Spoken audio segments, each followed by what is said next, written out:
In this video, we're gonna be talking about just some basic poses. I am by no means an expert, but I feel like I've learned a lot in the last year and a half about how to pose and look better on camera. Truthfully, this video is for me because whenever I get in front of a camera, I act like I don't know how to pose. I've never taken a picture before. So I'm gonna be referring to this video. This video is gonna be a little bit interactive, so I'm gonna get up and show you my poses. And make sure you stick around for the end because I'm gonna give you some closing tips on how to really apply these poses in pictures. So the first pose we really need to master are just standing poses. We've all done the legs together standing pose, and there's this pose on Instagram that I've been seeing.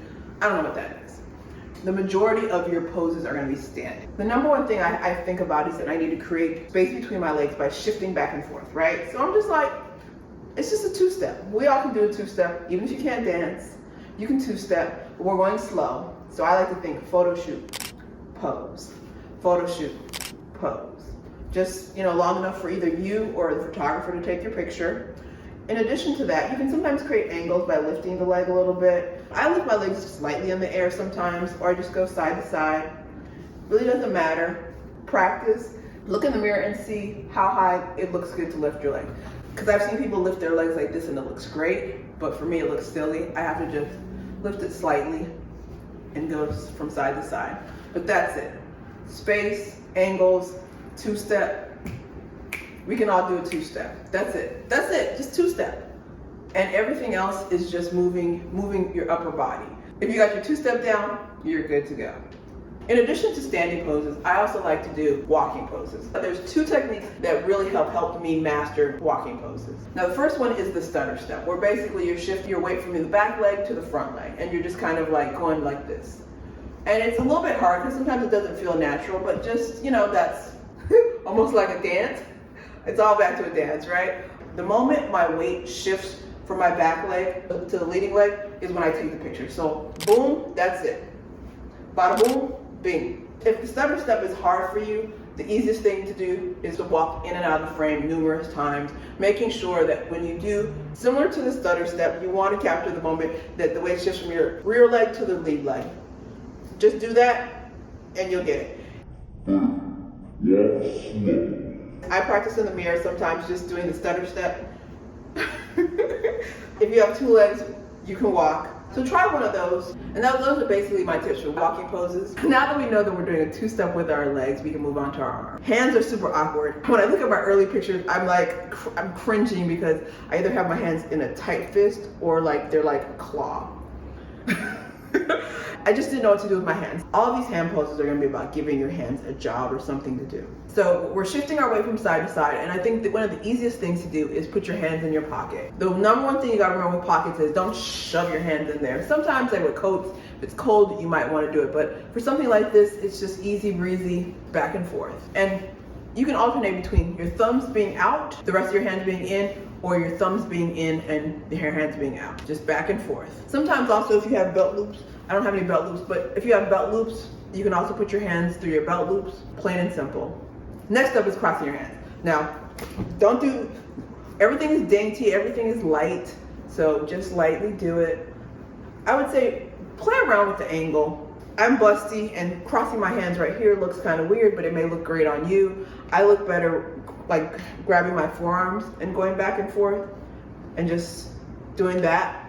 But also you could also hold your elbows. Just find the perfect spot for your hands and move it there. Next is touching your hair. Whether your hair is up or down, my hair is up today so I can play with my bun, maybe slick it. If my hair was down, I could touch it, tuck my hair behind my ear, and just moving side to side, moving side to side. If it's a windy day, touching your hair is so very helpful. It kind of helps mitigate the damage that the wind is doing to your hair. Next up is knitting. Now, we've all seen it. I just never knew what it was called. You essentially put your fingers like this, interlock, and then just put it in front of your body.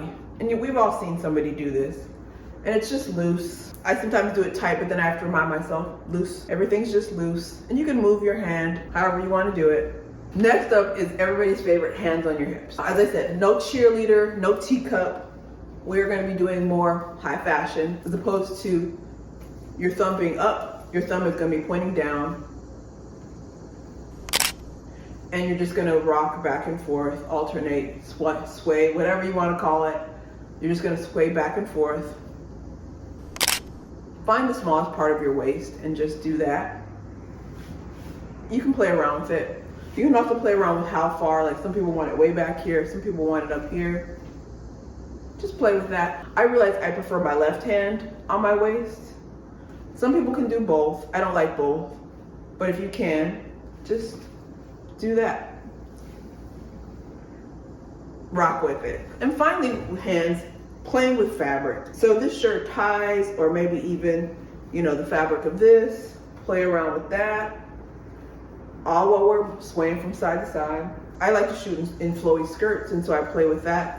Just keep your hands occupied so you're not creating a fist or doing a claw or doing something crazy. If there's something about the clothing or fabric you want to highlight, this is the perfect time to do it. And that's pretty much the things I like to do with my hands. So next up are sitting poses. I love sitting on ledges or benches outside. The concepts that apply for standing poses really apply for like sitting on something. You're just basically moving your legs from side to side. You know, making angles. You know, you can definitely do different things with your upper body. Just try seeing what looks cute, what's sexy, maybe even leaning backwards. You're gonna continue to make space between your legs. Posing like this definitely lends itself more to pants. You don't wanna pose like this with a skirt on. So whether you're standing or sitting, you continue to do the two-step.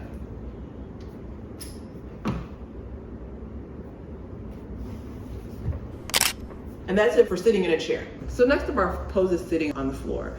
Now, this is one of my favorite poses, which is just sitting up with your legs open. You know, I usually don't do it in shorts, but I'll do it in pants. This maybe lean forward. It's just a cool vibe. I love this pose. You can definitely move it to the side. I like to do it to one side or another. It's all about motion. I often start here, maybe move back, maybe lean back. It's all about playing around, seeing how you feel comfortable, what looks best, what shows off your outfit the best. Another really popular pose is just kind of sitting with your legs kind of in a triangle. I'm a little stiff right now because I ran, but this is a good pose. It definitely shows off your shoes. If you're wearing a dress and you want to do a sitting pose, you could definitely do what's called like a mermaid sit, which you just kind of put your feet to the side like a mermaid, you know. Maybe the dress is out here. I would say play around with it. You might want to lean forward, lean back.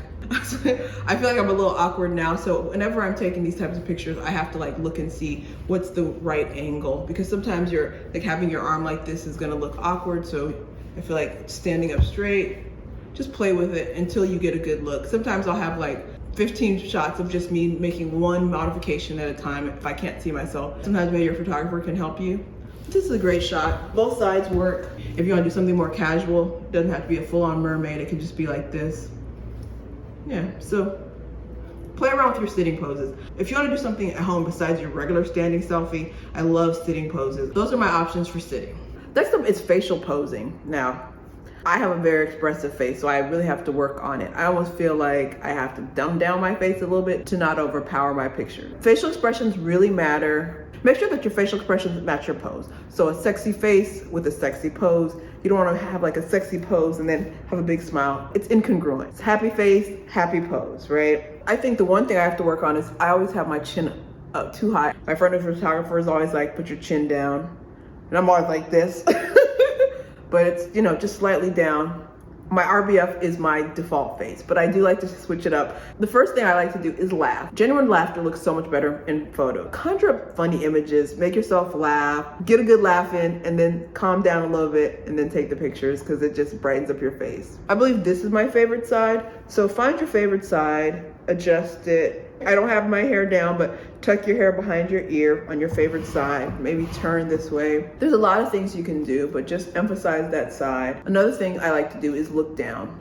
Don't look down like you're looking just down on the floor, but just look slightly down. So imagine you're looking at something in the distance, but down, and those make good photos. Looking down is really good with like the lights either too bright or if it's not a good day, or sometimes you're just not feeling yourself. Like there's some days where I'm like, I gotta take pictures, but I'm like, this is not a good face day. I am ugly, but the pictures must go on. Another thing I've been working on is looking slightly away from the camera. The same rules apply for whether you're taking a video or a photo. You know, you want to look at the camera, but then you want to look away sometimes.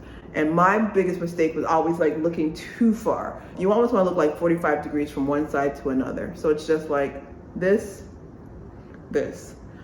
Another thing I like to do is using my hands to emphasize my face, which could be like, you know, my hands underneath my chin, or maybe my hands slightly cupping my face. Sometimes you want to do a laugh, but you don't want to, you want a hidden laugh, smile, especially if you're doing close-ups. I don't like close-ups, but I'm learning that if I do these types of things, they make my close-ups so much better. So just emphasize your face, maybe even touch your eyebrows, gently put your hand behind your neck, you know, strike a pose, nothing to it. And so those are some basic poses to emphasize your face. Let me know which one is your favorite. So those are my favorite basic poses. There's a couple things that I think really are important. Number one, certain clothes lend themselves to certain poses. I think if you're ever stuck on how you should pose for something, go on Pinterest, find similar outfits and find poses that you like. Try to recreate that. Also plan your poses. Have like 3 poses that you know are the pose that you're probably gonna kill. Number 2, use your accessories when you pose. Like, they're there for a reason. And also show those accessories off. Like if I have a cool shoe on or a nice bag, I wanna show that off. Not in every pose, but in some of the poses. And I think lastly, have some variety. Like, I love my RBF, but a laugh is good, a serious expression. The same way you pose your body in different ways, also try posing your face. It makes for interesting pictures. I love my RBF, but sometimes I gotta give her a break. All right, let me know if this was helpful. See you next time, bye. So the first pose I think